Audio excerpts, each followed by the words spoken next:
Within the last hour, the Dow tumbling nearly 900 points and NASDAQ suffering its worst day since 2022.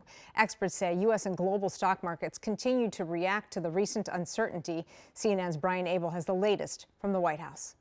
We are seeing the beginning of what could turn into a trade war, with China's retaliatory tariffs on many U.S. farm products going into effect today. It's in response to President Trump's tariffs on China, nearly all imports from there that he raised to 20% last week.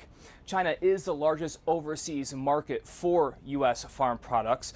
They are imposing tariffs on American chicken, wheat, and corn, along with soybeans, pork, beef, fruit, and others. The escalation is on top of the back and forth tariffs levied, then partially delayed on Mexico and Canada. The uncertainty impacting U.S. and global stock markets, the major U.S. indices all starting the week down after a rough last week for Wall Street. Two major indices having their worst since September.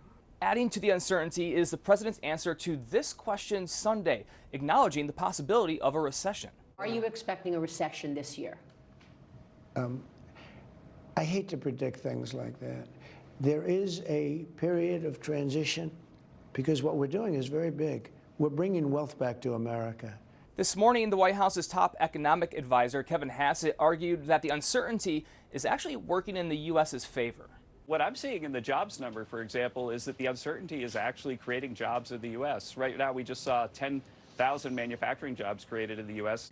Now, in that interview, Hassett did acknowledge the concerns of many Americans about the economy, and there is potentially more instability ahead. First, the government could shut down by the end of the week if Congress doesn't pass a budget.